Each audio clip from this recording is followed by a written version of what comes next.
today we are going to talk about the differences between FHA loans and conventional loans in 2023. Hello, this is David Xie with the Xie Mortgage Team. What is the major difference?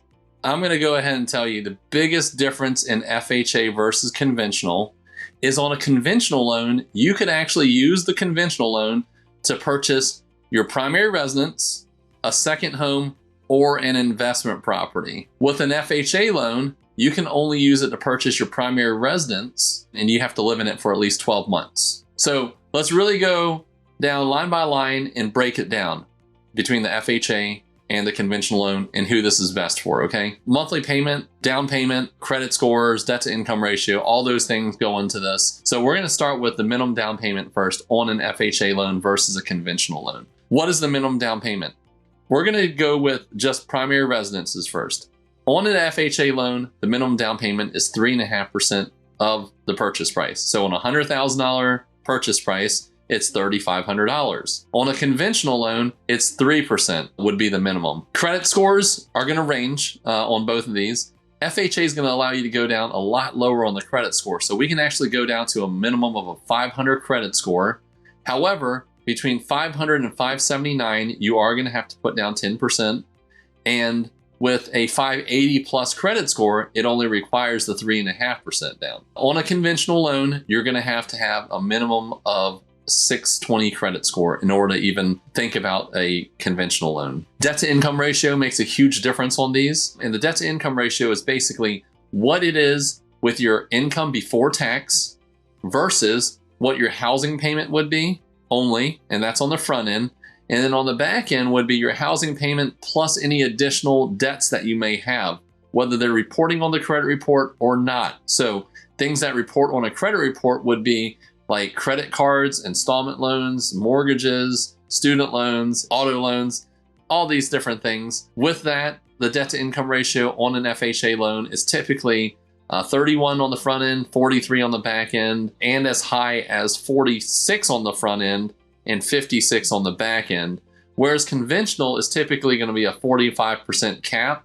However, with certain like guidelines and exceptions, we can go up to a 50% on the front end and back end ratio on a conventional loan. Maximum loan limits are going to be different, and this is probably one of the bigger things. With the conventional loan right now, it's $729, whereas on the FHA loan, it's still in the $400,000 range, depending on where you live, and that will be your standard loan limit areas. Whereas if you're in a higher balance loan limit areas, the FHA can go up to $1 million, whereas the conventional starts looking into like jumbo loans and high balance loans, which make it a little more less attainable for your standard traditional financing versus having to go into a jumbo loan, which will require more money down, which will require like a different set of guidelines and all types of factors that we're not going into today. The appraisal requirements for both of the loans are standard across the board.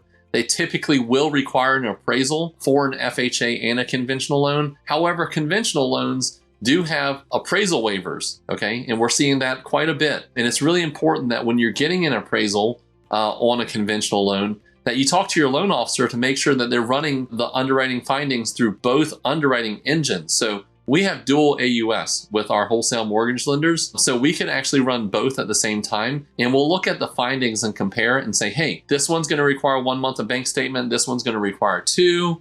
This one's gonna have an appraisal waiver. This one's not gonna do it. If you're self-employed, this finding's gonna be 1 year of tax returns and this one's gonna be 2. So we weigh everything out and just make sure that as long as the loan goes all the way through the full underwriting process and nothing changes on the findings, you should be able to meet those findings. And those are all the conditions that you're gonna need to get the loan approved. So having that appraisal waiver sometimes will not only save you money on the appraisal, but you may be able to invest more into the inspection of the property to make sure there aren't any major issues with the house. And that's really, really important. Mortgage insurance, this is a big deal.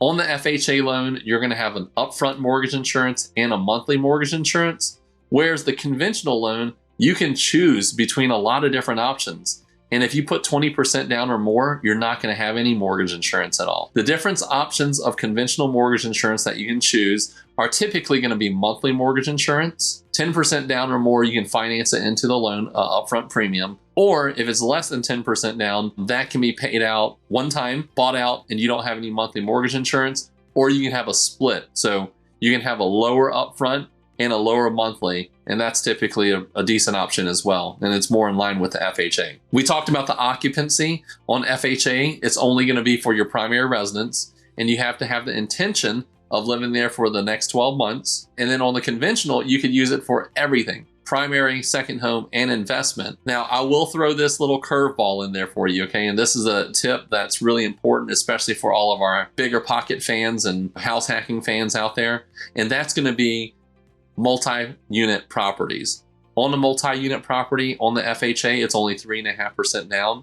And on the standard conventional, it's typically going to be 25% down. So that's a huge difference. To have that and to be able to live in one unit and then rent out the other units with an FHA loan, it's excellent. And you can actually use that income to help offset the purchase price. So definitely look into that.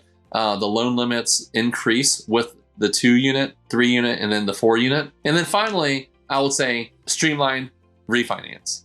This is key. Conventional does not offer any type of Streamline refinance. And what a Streamline refinance is something that they will allow you to actually refinance a property without any income verification, any appraisal verification, or even a credit check. It's a mortgage-only credit pull, and sometimes we can seriously overlook any type of deficiencies and things like that, as long as there's a compensating factor or a net tangible benefit of you Streamline refinancing into a new loan. And this is definitely something that you should really consider now that the rates are a little higher, because as the rates continue to come down, the Streamline process is just a way cheaper and a way better option. If you have any questions or concerns on an FHA or a conventional loan, or you want to know more about the differences in detail, feel free to give me a call. My name is David Xie. I'm with the Xie Mortgage Team.